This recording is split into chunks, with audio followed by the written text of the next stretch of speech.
Dios busca corazones con algo especial. Dentro de su creación, dentro de las cosas que el Señor ha hecho, el Señor siempre está buscando algo más. Se supone, cuando oímos de la teología, que Dios tiene todo, y es cierto, dejaría de ser Dios si no lo tuviera todo. Dios está completo en sí mismo, y sin embargo, muchas veces se comporta como si le faltara algo. En este caso, hoy, como si le faltaras tú. Vamos a empezar con algunas preguntas. ¿En serio creemos que Dios quiere llenar iglesias con multitudes? ¿Ustedes han meditado en esta situación? El plan de Dios es sentarse en un trono para ver cómo va llenando una iglesia, que de 500 pase a 2000, y de 2000 pase a 10.000, y de 10.000 a 50.000. Mientras que se llena de números, pero no de corazones. Porque no nos engañemos, muchas de estas multitudes, incluso las pequeñas, a veces también las de 10, a veces también las de 5, hay de todas clases de corazones. El corazón que está anhelante, ferviente, buscando a Dios con todo el anhelo, y el corazón que está apático, frío, que está oyendo por rutina, por costumbre o por obligación. ¿Qué son esas multitudes? Yo diría que son multitudes de personas que no tienen claras muchas cosas. Hay cosas que son básicas para entender desde el principio. Y yo siempre le hago esta pregunta primordialmente a los jóvenes cuando quiero cuestionarlos para abrir una brecha para que empiecen a entender y a recibir del Señor. Son 3 preguntas. ¿Quién soy? ¿De dónde vengo? ¿Y para dónde voy? Considerémoslo. El planteamiento es que si estas preguntas pueden ser resueltas por la mayoría de cristianos, y a veces me temo que no todos tienen claridad. ¿Quién soy? Si yo sé quién soy, sé por qué estoy viviendo el día de hoy. Sé por qué el Señor está permitiendo que ocurran ciertas cosas en mi vida, ciertas enfermedades, ciertas luchas y batallas. Si sé de dónde vengo, entonces voy a apreciar este tiempo presente, porque voy a entender que de alguna manera Dios me escogió. Y si sé para dónde voy, sé que también estoy dentro del plan de Dios con un propósito grande y especial. Ahora, si no tengo claras estas respuestas, si no sé quién soy, de dónde vengo y para dónde voy, pues voy a ser de pronto un cristiano del montón. Voy a culto cada 8 días, pero mi corazón solamente recibe eso como una rutina, como un ritual, como cuando estaba en la otra religión, o si no nací en ninguna religión, bueno, me considero un poco satisfecho porque ahora sí estoy en una, pero me predican y yo no entiendo. Me predican algo particular y no lo puedo aplicar. Por tanto, cuando viene el problema, es como si llegara una tempestad a mi vida. Me azota terriblemente de un lado para otro. Y ustedes no se imaginan cuántas tempestades están ocurriendo hoy alrededor de la vida del pueblo de Dios. Eso es con un propósito, el de sacudir para ver dónde queda cada corazón. Si yo no tengo claras las respuestas de esas 3 preguntas que hacía arriba, yo simplemente me voy a comportar como cualquier otro ser humano de este planeta. Pero resulta que nosotros no somos seres comunes y corrientes. Óiganme bien, para que no me vayan a malinterpretar. Digo, no somos seres comunes y corrientes, pero no somos mejores que los demás. Lo que nos hace diferentes es lo que tenemos dentro de nosotros, en nuestro corazón. Tenemos algo y alguien tan especial que nos hace muy diferentes de aquellos que no creen en Dios. Ese algo es la nueva vida en Cristo, Y ese alguien es nuestro Salvador, junto con el Espíritu Santo, que nos dan herramientas para vivir la vida aquí de una manera totalmente diferente a como la viven los habitantes de este planeta. Si queremos alguna comparación, entonces podemos decir que somos dos razas diferentes, la raza terrícola y la raza celestial. Nosotros tenemos una nacionalidad diferente a la gran mayoría de los habitantes de aquí.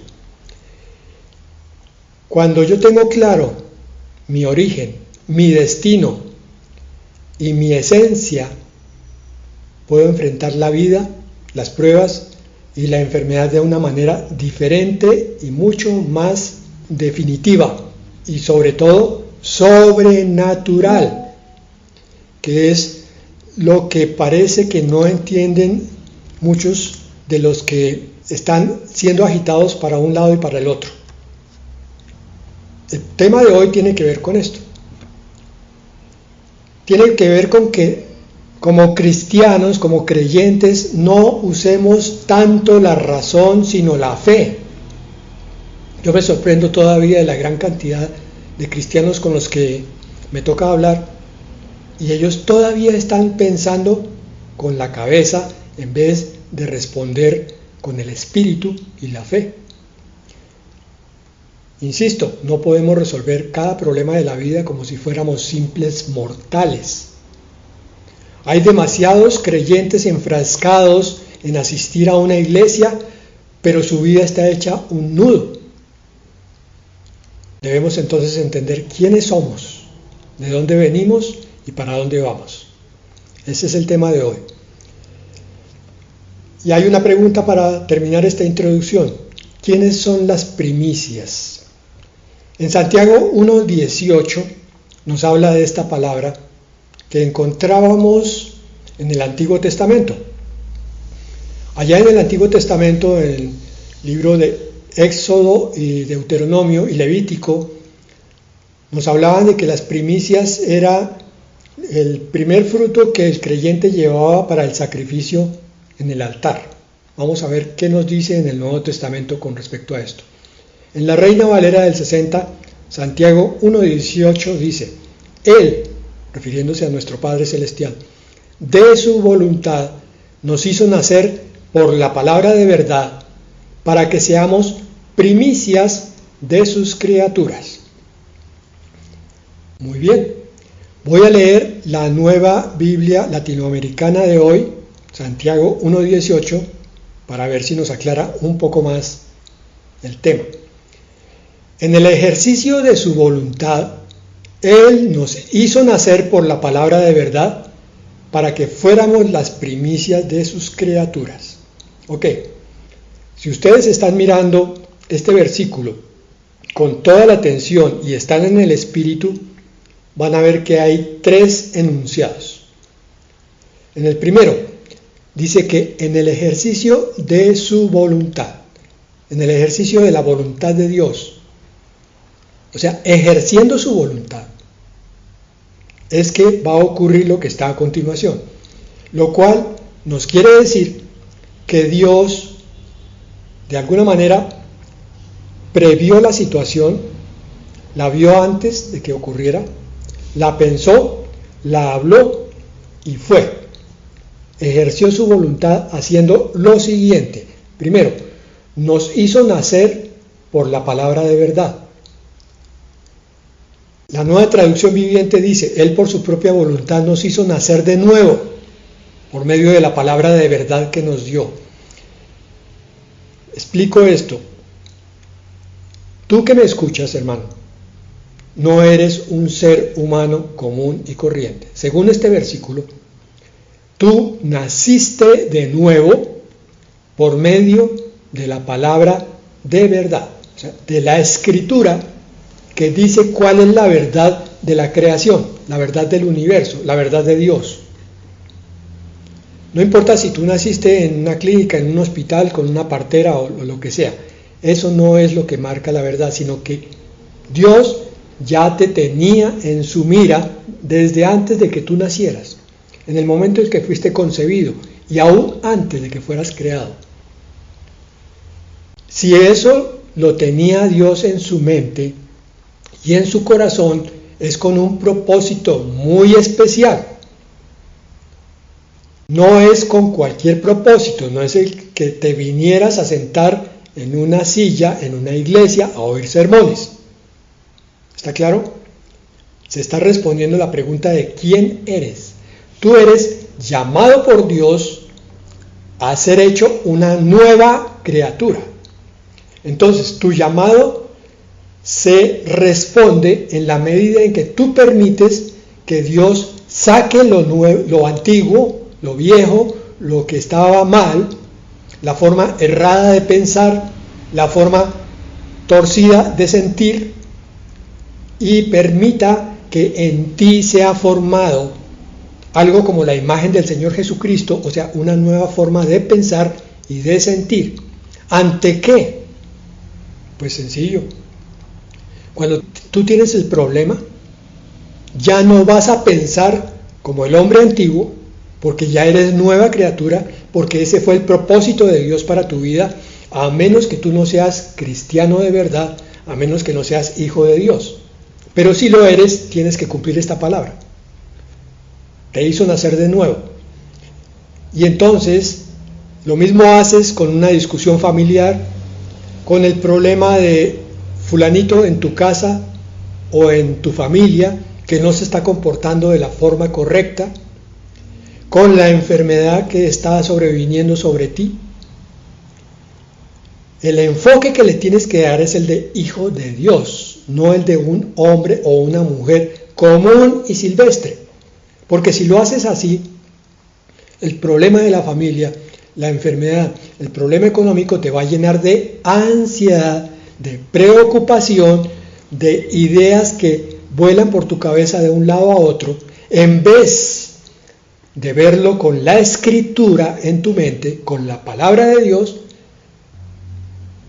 Este es el punto que marca la diferencia. Tenemos un problema hoy, es que las iglesias, parece que algunas han olvidado cuál es su misión, y su misión es preparar discípulos para Dios. Esa fue la gran comisión. Y discípulos es obedecer lo que el Señor enseñó. Obedecer. Un discípulo es aquel que obedece la palabra de Dios.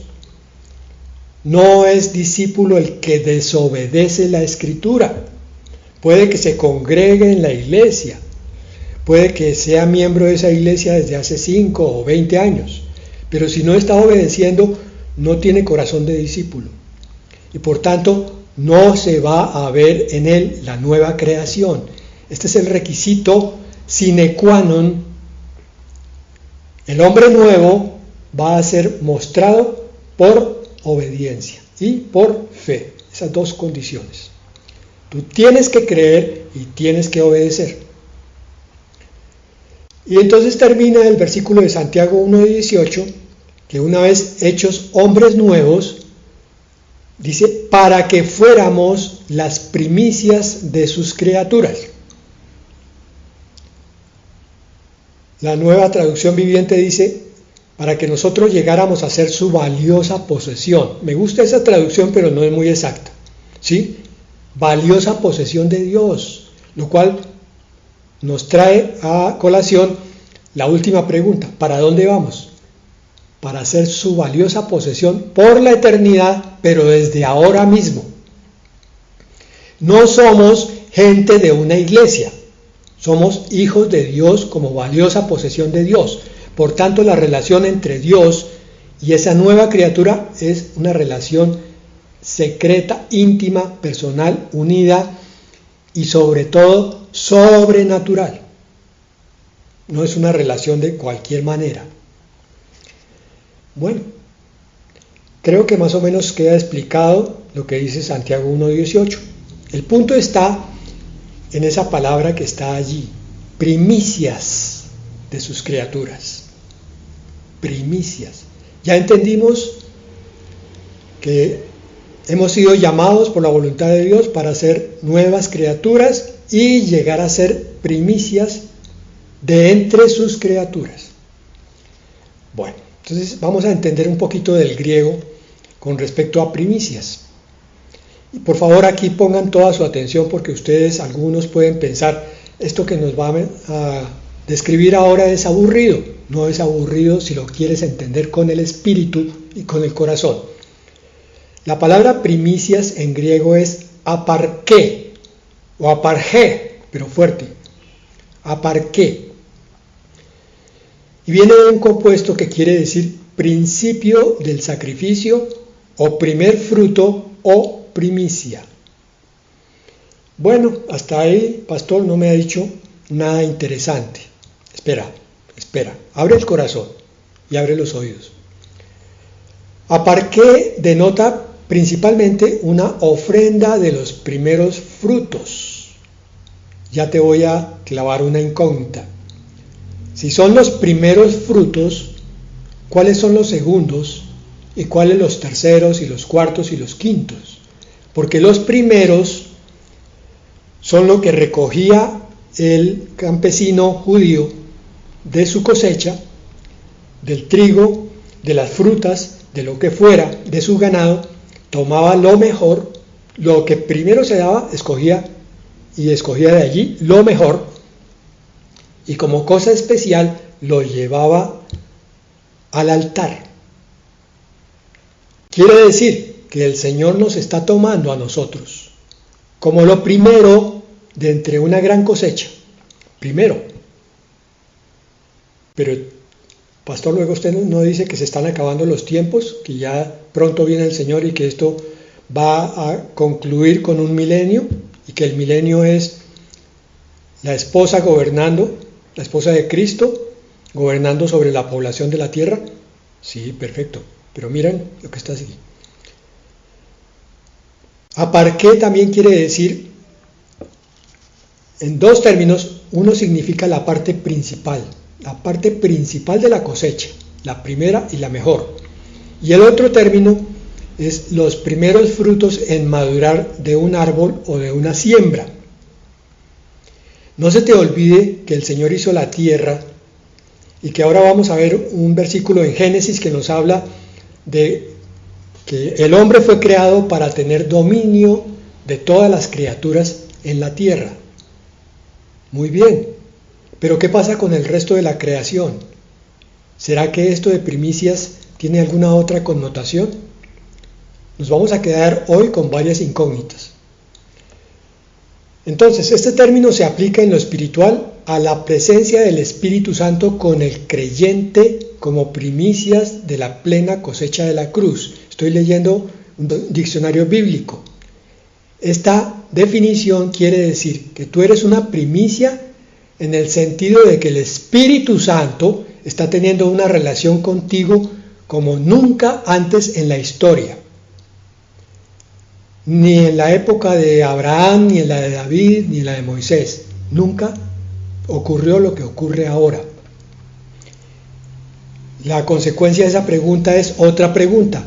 ¿Tú ya descubriste lo especial de la relación con el Espíritu Santo dentro de ti? ¿Qué es eso? ¿Para qué es? ¿Qué es lo que quiere Dios? ¿A dónde te quiere llevar? Como primicia llena del Espíritu Santo. Segunda acepción. Al mismo Cristo en resurrección en relación con todos los creyentes que han dormido. Es decir, Cristo es la primicia o las primicias de todos los que van o vamos a resucitar. Bueno, muy importante, pero esa no nos interesa hoy. Tercera, primicias son también los primeros creyentes de un país en relación a sus compatriotas posteriormente convertidos. Se traduce entonces como que tú eres primicia de alguien dentro de tu familia, o sea, estás llegando a un punto de crecimiento por el cual Dios te va a utilizar para que otros lleguen a Él también, por lo que tú les testimonies a ellos. Tú eres un evangelista en las manos de Dios, quiérenlo o no lo quieras, pero así es, está definido. Tú compartes la palabra hablando de lo que Dios ha hecho en tu vida. Y yo creo que si tú eres un cristiano espiritual, Son muchas las cosas que Dios ha hecho y muchas las cosas por las cuales puedes dar testimonio a otros necesitados de una ayuda urgente en estos tiempos tan difíciles. Pastor, pero es que usted no ha visto mis problemas. Hermanos, yo también tengo problemas. No hay un solo pastor, un solo predicador, un solo ministro del Señor que no tenga problemas. Pero la mejor forma de ser subsanados en esos problemas es cuidando de los problemas de otros. Porque Dios entonces, cuando cuidamos de Él cuida de nosotros, de nuestros problemas. Es hora de levantarnos para hablar del Señor. Y la cuarta acepción, a los creyentes de esta era en relación con todo el conjunto de los redimidos. Esta es la que nos pone a pensar más. Somos primicia de Dios en el sentido de que por el trato tan especial que el Espíritu Santo nos está dando, por la relación tan particular que tenemos en esta época de la Iglesia con Cristo, vamos a poder hablar por los siglos de los siglos, por toda la eternidad, a todos los que quieran oír hablar de Dios, y van a ser todos en el milenio y en la eternidad. Porque ya después no habrá ninguna rebelión en la creación de Dios. ¿Dónde van a estar esos futuros redimidos? Pues no sabemos. Eso sí nos será revelado a su debido tiempo. Entonces, resumiendo, tú eres un principio del sacrificio, eres un primer fruto, eres una ofrenda de esos primeros frutos y eres un comienzo, como parte principal y como primer fruto de una siembra que Dios ha hecho. Entonces, repitamos, Santiago 1:18, en el ejercicio de su voluntad, por su amor, por su misericordia contigo, Dios te llamó. Ya sabes de dónde vienes. Te hizo nacer por la palabra de verdad. Ya sabes quién eres. Eres una nueva criatura. Repítetelo, por favor. Eres una nueva criatura. Tú no eres el que eras hace 10 años. Deja de comportarte como hace 10 años, o como hace 5, o como incluso hace un año. Cada día tienes que aprender el nuevo comportamiento en la nueva criatura. Y para que fuéramos las primicias de sus criaturas, ¿para dónde vamos? Como primicias vamos a ser ministros de Dios por toda la eternidad. Somos los primeros frutos en madurar, si es que hay segundos, terceros y cuartos. Y por esa razón, Apocalipsis 1:6 nos dice que seremos reyes y sacerdotes. Leo Apocalipsis 1:6. Y nos hizo reyes y sacerdotes para Dios su Padre. A Él sea gloria e imperio por los siglos de los siglos. Amén. ¿Para qué vamos a ser reyes si no vamos a poder gobernar? ¿Para qué vamos a ser sacerdotes si no vamos a poder ministrar a otros de Dios, a unir el cielo con la tierra? Pues sí, hermanos, esa es la función, y está en Apocalipsis. Ese es el trabajo que vamos a tener claramente, por lo menos durante el milenio.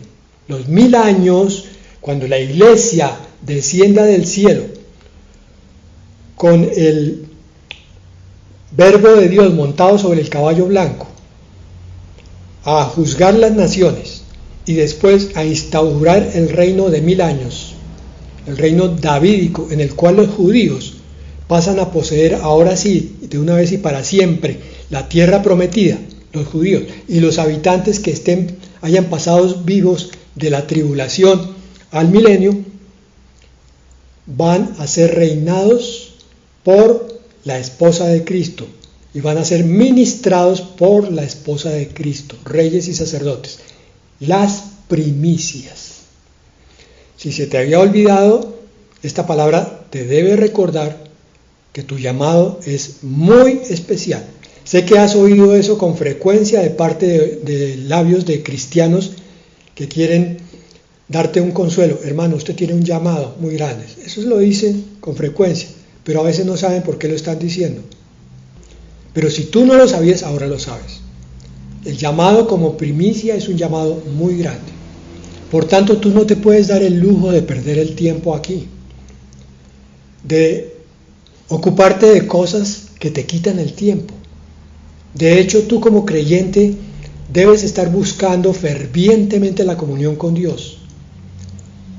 Estar hablando continuamente con el Señor y leyendo su palabra para que le digas: Padre, enséñame qué es este misterio tan grande de las primicias, del reinado y del sacerdocio. Yo quiero saber por qué. Yo que me siento tan incapaz, Señor, a veces siquiera de guiar a mi propia familia, ¿cómo así que voy a ser rey y sacerdote? Pues sí, hermano, así está. Es el cumplimiento de su plan desde el paraíso. Les dije al principio que Génesis 1:28 nos decía eso. Y los bendijo Dios y les dijo: fructificad y multiplicaos. ¿A quién le dijo? A Adán y Eva. Llenad la tierra y sojuzgadla, o sea, gobernadla, y señoread en los peces en el mar, en las aves de los cielos y en todas las bestias que se mueven sobre la tierra. Aquí está hablando de la creación en la tierra, pero solamente no humana. Ahora sabemos que también es sobre la creación humana de aquellos que no llegaron a ser parte de la esposa del Cordero.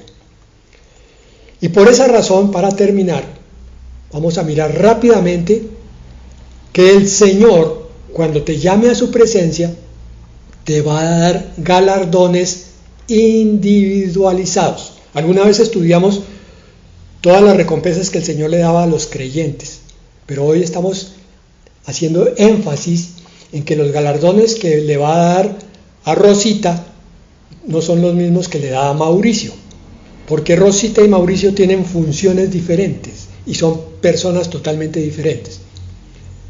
A Abraham, por ejemplo, le dijo en Génesis 15:1: después de estas cosas vino la palabra del Señor a Abraham en visión, diciendo: no temas, Abraham, yo soy tu escudo y tu galardón será sobremanera grande. Tu galardón, hermano que me escuchas, también es grande, pero muy diferente al de Abraham, porque el galardón de Abraham fue Isaac como hijo y como inicio del cumplimiento de una promesa para que fuera padre de naciones y padre de la fe. Tú no puedes recibir exactamente el mismo galardón que Abraham. Entonces dice Proverbios 11:18: el impío hace obra falsa, mas el que siembra justicia tendrá galardón firme. Y sabemos que según lo que cada uno siembra, así mismo recoge. En la medida en que tú haces lo justo, lo correcto, lo bueno, de esa misma manera recibirás. Pero te digo una cosa, no todo lo vas a recibir aquí en esta vida. De pronto, incluso, te quedes esperando la recompensa y no la recibas por alguna acción que hiciste bien hecha aquí, porque la vas a recibir en la otra vida. Porque la otra vida, la vida eterna, es muy activa, es un ministerio continuo y eterno. No nos vamos a estar quietos y no vamos a estar restringidos ni por tiempo ni por espacio. Hebreos 10:35 dice: no perdáis pues vuestra confianza, que tiene grande galardón. ¿Sí ven? Miren, un galardón para la fe, un galardón para la justicia, un galardón para la confianza, que son virtudes que tú tienes que permitir que te sean formadas cada día por obra del Espíritu Santo, pero tú tienes que dar el paso, tienes que decir: voy a tener confianza en mi Señor, porque hasta el momento hay situaciones en las cuales todavía he desconfiado de Él. Hay situaciones en las que no he hecho justicia completa. Ahora voy a empezarla a hacer, porque sé que cada cosa buena que yo haga aquí me va a premiar después. Eso lo resume en Apocalipsis 22:12. Terminamos con ese. He aquí yo vengo pronto y mi galardón conmigo, para recompensar a cada uno según sea su obra. Primero, Cada galardón es individual, recompensar a cada uno. Y no solo es individual, sino según el trabajo de cada uno. El creyente que está sentado a la derecha no va a recibir lo mismo que el que está adelante o el que está detrás. Porque si el creyente que está sentado a la derecha trabajó más que tú, es justo que reciba más que tú. Pero si el que está adelante trabajó menos que tú, pues va a recibir menos. Conclusión, el de adelante recibe menos, tú recibes un poco más y el de la derecha recibe muchísimo más. ¿Dónde quieres tú estar? ¿En cuál de los tres grupos? ¿Te contentas con poco o quieres mucho? Mira que es por toda la eternidad. Un galardón o premio por cada acción. Porque cada creyente en el cielo es diferente a cualquier otro. Tú eres un individuo único, por eso te llamas individuo, uno solo. Por eso tienes huellas digitales únicas en este planeta, no hay ningún otro que tenga lo mismo. Tienes ojos diferentes a cualquier otro. El Señor te hizo único para su gozo, único para su servicio. Por favor, no lo desperdicies.